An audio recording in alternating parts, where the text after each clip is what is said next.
नमस्कार दोस्तों, स्वागत है आप सबका हमारे चैनल में। आज हम बात करेंगे प्लास्टिक का यूज़ 1757 में। हम आज देखेंगे कि कैसे घर की लंका भेदी ढाए जो कहावत है, आखिर ये कैसे चरितार्थ होता है 1757 के युद्ध में, इसके बारे में भी हम डिटेल से देखेंगे। कहने का तात्पर्य है कि यदि राम ने रावण को मारा, तो उसके पीछे भी रावण की भेद देने वाला जो था कौन था? तो रावण का भाई विभीषण था। ठीक उसी प्रकार से 1757 का युद्ध होता है और इसमें बंगाल के नवाब जो सिराजुद्दौला होता है उसकी हार होती है।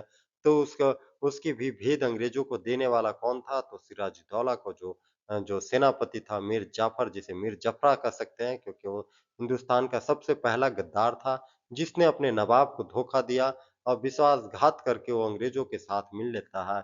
और इसी का परिणाम होता है कि 1757 के युद्ध में जो बंगाल का नवाब था सिराजुद्दौला, वो उसकी हार होती है और हार होने का कारण क्या होता है? क्योंकि उसका जो सेनापति होता है, वो किसके साथ जाकर के मिल जाता है? अंग्रेज़ों के साथ मिल जाता है। सिर्फ़ इस एक छोटी-सी लालच में कि यदि तुम सिराजुद्दौला जो नवाब है, उसे तुम यदि हरा दिए, तो हम तुम्हें मतलब हम अंग्रेज़ ईस्ट इंडिया कंपनी तुम्हें बंगाल का नवाब बना देंगे और ये छोटी-सी लालच उसे अपने नवाब को हराने में महत्वपूर्ण भूमिका अदा करता है और जब सिराजुद्दौला हार जाता है, युद्ध स्थल से भागने लगता है, तो मीर जफ़र का बेटा मीरन उसे मार देता है और मार देते ही क्या होता है सेनापति घोषित हो जाता है कौन? मीर मीर जफ़रा का बेटा मीरन और जो मीर जाफ़र होता है वो कौन हो जाता है? तो बंगाल का नवाब बन जाता है। आप समझिए कि बंगाल का नवाब कौन बनता है? तो मीर जाफ़र बनता है। किसको मारने के बाद? सिराजुद्दौला को मारने के बाद। आप समझिए कि एक वफ़ादार को मार करके एक बेवफ़ादार को जब बंगाल का नवाब बनाया जाएगा तो उसकी उस स्थिति में बंगाल का क्या हाल हो रहा होगा या क्या हाल हुआ होगा, ये पूरे देखने का प्रयास करेंगे। होगा क्या भाई? जब एक कठपुतली शासक बन जाएगा तो उस स्थिति में अंग्रेज वहाँ पे क्या होंगे और ज़्यादा विस्तारवादी की नीति अपनाएँगे और जब विस्तारवादी की नीति अपनाएँगे, तो यही विस्तारवादी नीति 1757 से लेकर के उपनिवेश की नीति जब 1757 में शुरू होती है, तो वही 1947 तक पूरे हिंदुस्तान में चलता है। तो इसके बारे में हम देखने का प्रयास करेंगे अच्छे से। अब देखेंगे ये स्थान कहाँ होता है, किस नदी के तट पर होता है, यदि सवाल ये आते हैं तो आप देखेंगे भागीरथी नदी के तट पर होता है ये युद्ध और जो कि कहाँ पड़ता है तो पश्चिम बंगाल में प्लासी नामक स्थान पर पड़ता है। युद्ध होता है 23 जून 1757 को। कहा जाता है कि इस युद्ध में यदि बंगाल के लोग उस दिन विरोध किए होते, तो शायद उसी समय जो था ईस्ट इंडिया कंपनी वहीं से अपना बोरिया बिस्तर बाँध करके वापस चली जाती। लेकिन उन लोगों ने इसका विरोध नहीं किया। खमियाजा ये हुआ कि 1757 से लेकर के 1947 तक हम क्या हुए? गुलाम के गुलाम बन गए, अंग्रेज़ों के गुलाम हो गए थे। इस वीडियो में आज पूरे अच्छे से देखने वाले हैं कि आखिर 1757 का युद्ध का किन-किन कारणों ने युद्ध को जन्म दिया और युद्ध का परिणाम कि आखिर हमारे सिराजुद्दौला के पक्ष में ना होकर के जो उसका धोखेबाज सेनापति जो रहता है मीर जफरा के समर्थन में कैसे होता है, इन सारे चीज़ों के बारे में हम डिटेल से देखने का काम करने वाले हैं। का समर्थन करते हैं। लोगों द्वारा ईस्ट इंडिया कंपनी का समर्थन किया जाता है, जिसके परिणाम स्वरूप ईस्ट इंडिया कंपनी इस युद्ध में जीत जाती है और बंगाल का नवाब जो सिराजुद्दौला होता है, वो हार जाता है। इसी हार के साथ ही जो भारत का अ, स जो भारत में जो उपनिवेशवाद की नीति था अंग्रेजों का, वो और ज़्यादा विस्तारित होने लगता है और अंग्रेजों का एक विचार बन जाता है कि वाक़ई में अंग्रेजों का विचार बन जाता है कि वाक़ई में हिंदुस्तान की जनता जो है, जिंदा मुर्दे के समान है, किसी भी चीज़ का विरोध नहीं करेगा और नहीं विरोध करने के जब उनके मनोभाव में ये सेट हो जाता है कि जब बंगाल के लोग अपने नवाब का समर्थन नहीं कर सकते, तो फिर ये हिंदुस्तान के लोग किसके समर्थन कर सकते हैं? और ये उनकी सोच जो है पूरे हिंदुस्तान में उपनिवेशवाद का विस्तार करने में सहायक सिद्ध होता है और यही सोच के साथ जो ईस्ट इंडिया कंपनी था वो पूरे हिंदुस्तान में क्या करता है साम्राज्य स्थापित करता है। समझिए 1757 का वो प्लासी का युद्ध 1947 तक लगभग 300 वर्षों तक हमें गुलामी की जंजीर में बांध कर रखता है और 1757 के युद्ध में उसका विरोध बंगाल के लोग द्वारा कर दिया जाता तो शायद हम 300 साल तक और गुलाम न होते। तब हम देखते हैं कि आखिर युद्ध होने का परिणाम क्या था? वो कौन-सी स्थितियाँ उत्पन्न हुई थी जो ये युद्ध होने तक ले गया था। तो स्थितियाँ था कि जब मुगल बादशाह के दरबार में जब आए हुए थे अंग्रेज, तो उस समय व्यापार करने के लिए मुगल बादशाह से क्या लिया था? दस्तक प्रणाली लिया था। मतलब कि अनुमति पत्र कह सकते हैं कि अनुमति पत्र लिया था कि हम आपके बंगाल क्षेत्र में व्यापार कर सकते हैं कि नहीं कर सकते हैं। किससे लिया था? तो मुगल बादशाह लोग से लिया था। मुगल बादशाह से। लेकिन इसका क्या होने लगता है? मिसयूज़ करने लगता है। कौन? तो अंग्रेज द्वारा इसका मिसयूज़ करने लगता है और बिना कर चुकाए हुए भी अंग्रेज जो है, क्या करने लगते हैं? व्यापार करने लगते हैं। इस प्रकार से अंग्रेज़ों और जो नवाब होता है, उसके बीच में क्या होने लगता है? तो तनाव उत्पन्न होने लगता है और इसका परिणाम ये होता है कि जब आप कर चुकाएँगे नहीं, तो क्या होने लगा? बंगाल का राजस्व में नुकसान होने लगता है और नुकसान किलेबंदी कह सकते हैं कि किलेबंदी जब अंग्रेज ने कोलकाता में फोर्ट विलियम कॉलेज का विस्तार करना शुरू किया, तो किससे बिना अनुमति लिए करना शुरू किया था? तो ये नवाब जो था सिराजुद्दौला इससे बिना अनुमति लिए हुए फोर्ट विलियम कॉलेज की स्थापना करना शुरू करता है। कौन? अंग्रेज करता है। तो इससे भी क्या होता है? नवाब जो थे सिराजुद्दौला उस समय नाराज हो जाता है। होना भी लाज़मी है कि जब आप व्यापार करने के लिए आए हो, तो विस्तार कैसे करोगे? फोर्ट विलियम कॉलेज का जो इसका विस्तार करने के लिए पहले आपको नवाब जो था उसे लेना था अनुमति, लेकिन नहीं लेता अनुमति, इससे सिराजुद्दौला नाराज हो जाता है। ये भी युद्ध का दिशा तय कर देता है कि दोनों के बीच में युद्ध होना भविष्य में लाज़मी है। आगे तीसरा नंबर देखते हैं कि नवाब ने जब किलेबंदी रोकने का आदेश दिया, तो अंग्रेज़ों ने इस आदेश को नहीं माना और ये आदेश ना मानना अंग्रेज़ों के साथ में नवाब का जो है मित्रवत व्यवहार की जगह में शत्रुवत व्यवहार करने का दिशा तय कर देता है। और आगे क्या करता है? सबसे बड़ी ट्रेजेडी जो होती है 1757 के युद्ध होने के पीछे की जो कहानी होती है, वो होती है 1756 की वो घटना। 1756 की घटना कैसे होती है? तो कहा जाता है कि अंग्रेज जो है अंग्रेज जो था जब ज़्यादा अति करने लगा था, तो उस स्थिति में 146 अंग्रेज़ों को किसने 146 अंग्रेज़ों को रात भर कोठरी में क्या करता है? पैक कर देता है। कौन? तो सिराजुद्दौला जो नवाब था वो, एक 12 बाई 10 की कोठरी में रात भर पैक कर देता है और जब सुबह जाके देखता है, तो सिर्फ़ और सिर्फ़ 23rd अंग्रेज़ी उस कोठरी में जीवित बचते हैं। मतलब कि इतनी बड़ी ट्रेजेडी होती है कि समझिए 123 अंग्रेज को जो है तड़पा करके मुड़ा देता है कहिए तो, कि मार डालता है। एक 10 बाई 12 के कमरे में घुसेड़ दिया 146 अंग्रेजों को और बाहर से बंद कर दिया।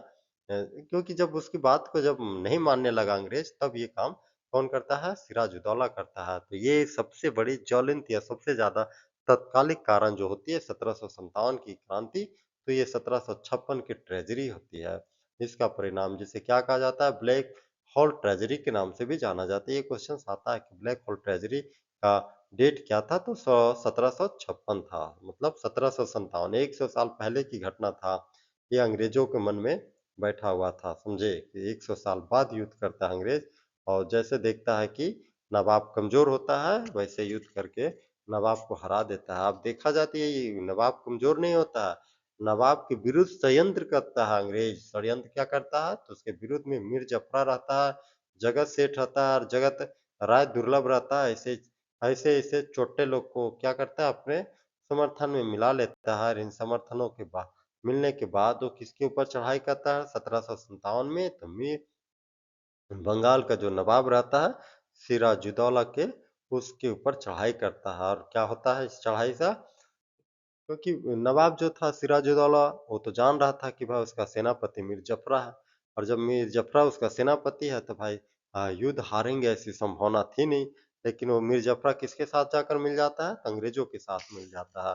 मीर जफ़रा अंग्रेज़ों से मिल जाता है और जब युद्ध होना शुरू होता है तो युद्ध स्थल में मीर जाफ़र जो था अंग्रेजों के समर्थन में चला जाता है। परिणाम ये होता है कि युद्ध जो है सो कौन हार जाता है? नवाब युद्ध हार जाता है। युद्ध हारते ही जब वो भागना शुरू करता है तो मीर जफ़रा का बेटा जो रहता है मी मीरन वो मीरन जिसका बाप गद्दार था, मीर जफ़रा गद्दार था, धोखेबाज, उसका बेटा उसको मार देता है। किसको मार देता है? तो सिराजुद्दौला को मार देता है। इसकी हत्या कर देता है। भागते हुए सिराजुद्दौला की हत्या कर देता है। कौन? तो मीर जफ़रा का बेटा मीरन।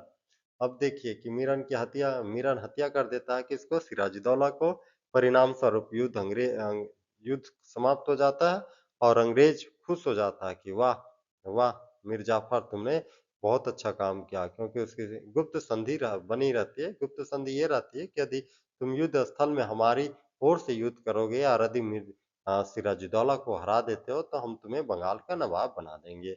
और होता भी यही है क्योंकि जब सेनापति ही युद्ध स्थल में जाकर के अपनी पार्टी बदल लेगा तो ज़ाहिर-सी बात है कि उसका जीत तो तय है। तो यही होता है नवाब हार जाता है और अंग्रेज जीत जाता है। अंग्रेज के जीतते ही मीर जफ़रा का बेटा जो मीरन रहता है वो सिराजुद्दौला को मार देता है और सिराजुद्दौला के मरने के बाद मीर जफ़रा को अंग्रेज क्या करता है अंग्रेज जो था अपने नवाब बना लेता है। क्यों? क्योंकि उसका कठपुतली हो जाता है।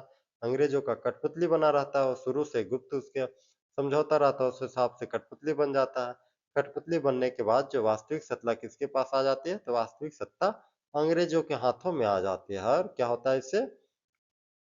बंगाल में जो नवाब बनता है मीर जफरा, वो किसका कठपुतली बन जाता है? अंग्रेजों का कठपुतली बन जाता है और वास्तविक सत्ता कंपनी के हाथ में, अंग्रेजों के हाथ में आ जाता है। इस प्रकार से पूरे धन जितने भी धन होता है बंगाल का, लगभग-लगभग 2 करोड़ रुपए उस समय बंगाल से जो नवाब का पैसा होता है, किसके पास जाता है? कंपनी के खजाने में जाता है और कहा जाता है कि लॉर्ड क्लाइव जो था, वो भी व्यक्तिगत रूप से भी उसकी भी संपत्ति बहुत हैवी हो जाती है हैवी होने के कारण था कि वो भी जो जब युद्ध करता है और नवाब को हरा देता है और कठपुतली नवाब को जब मीर जफरा को जब नवाब बना देता है तो इस स्थिति में नवाब का जो धन दौलत का जो खजाना था वो कौन ले लेता है तो लॉर्ड क्लाइव ले लेता है और यहीं से राजनीतिक युद्ध शुरू हो जाती है किसके खिलाफ तो भारत के खिलाफ युद्ध शुरू हो जाती है कि अब हम जो है पूरे भारत में भी साम्राज्य स्थापित कर सकते हैं क्योंकि उसकी मनोदशा हाँ, होती है अंग्रेज़ों का क्योंकि जब वो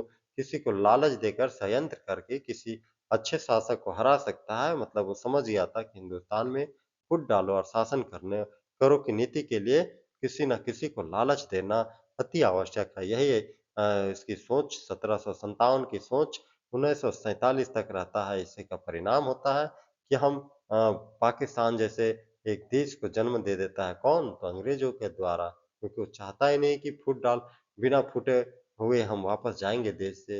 यही वजह था कि उसे देश से जाते-जाते भी हमारे देश का 2 विभाजन करके जाता है। और इधर देखेंगे तो बंगाल में किसका प्रभाव बढ़ता है? बंगाल में अंग्रेज़ों का प्रभाव बढ़ता है। अंग्रेज़ों का प्रभाव बढ़ता है तो बंगाल की जो संपत्ति होती है कहाँ जाता है? इंग्लैंड को चला जाता है। इंग्लैंड जाने लगता है तो यहाँ पर जो इंग्लैंड में हमारे एक बहुत विद्वान बैठे हुए रहते हैं, भारत के विद्वान दादा भाई नेहरू उस स्थिति को रीड कर रहे होते हैं वहाँ पर और उस स्थिति को क्या कहते हैं? धन निकास की सिद्धांत कहता है। मतलब कि डॉक्ट्रिन्स ऑफ लैप्स नीति कहते हैं कि मतलब जो धन निकास के सिद्धांत है हमारे बंगाल से और बहुत ही बुरा है। इसका परिणाम ये होगा कि बंगाल जो है गरीब राज्य हो जाएगा। बंगाल के नवाब की सारी संपत्ति इंग्लैंड को चली जाएगी। तो ये धन की जो निकासी का सिद्धांत दिया था, इसी कड़ी में दिया हुआ एक बुक्स था, एक सिद्धांत था किसका? तो दादा भाई नेहरू का उसने कहा था कि ये धन का जो निकास है इसका दुष्परिणाम ये होगा कि बंगाल सबसे ज़्यादा गरीब हो जाएगा क्योंकि बंगाल की जो संपत्ति है, कहाँ जा रही है? तो इंग्लैंड को निकाल कर के ले जाया जा रहा है। कहाँ ले जा रहा है? इंग्लैंड को ले जाया जा रहा है और इसी के साथ में पूरे भारत में किसका उपनिवेशवाद फैलना शुरू होता है? तो अंग्रेज़ों का उपनिवेशवाद धीरे-धीरे, धीरे-धीरे 1757 के युद्ध के बाद पूरे भारत में फैलने लगता है। परिणाम ये होता है कि 1947 तक भारत में क्या होते हैं अंग्रेज़ों के गुलाम हो जाते हैं। लगभग 300 वर्ष तक हम किसका गुलाम रहते हैं? अंग्रेज़ों का गुलाम रहते हैं। 300 वर्षों तक वो अपना औपनिवेशिक शक्ति भारत के ऊपर चलाए रहता है। तो इस प्रकार आज हमने 1757 के होने के महत्वपूर्ण कारण देखे। 1757 का आखिर ये युद्ध जो था, किन परिस्थितियों के कारण हुआ था और हमने ये भी देखा कि घर का भेदी लंका कैसे ढहाता है, ये भी देखा। इसके साथ में मिलते हैं नए वीडियो में, तब तक के लिए बने रहें। जय हिंद, जय भारत।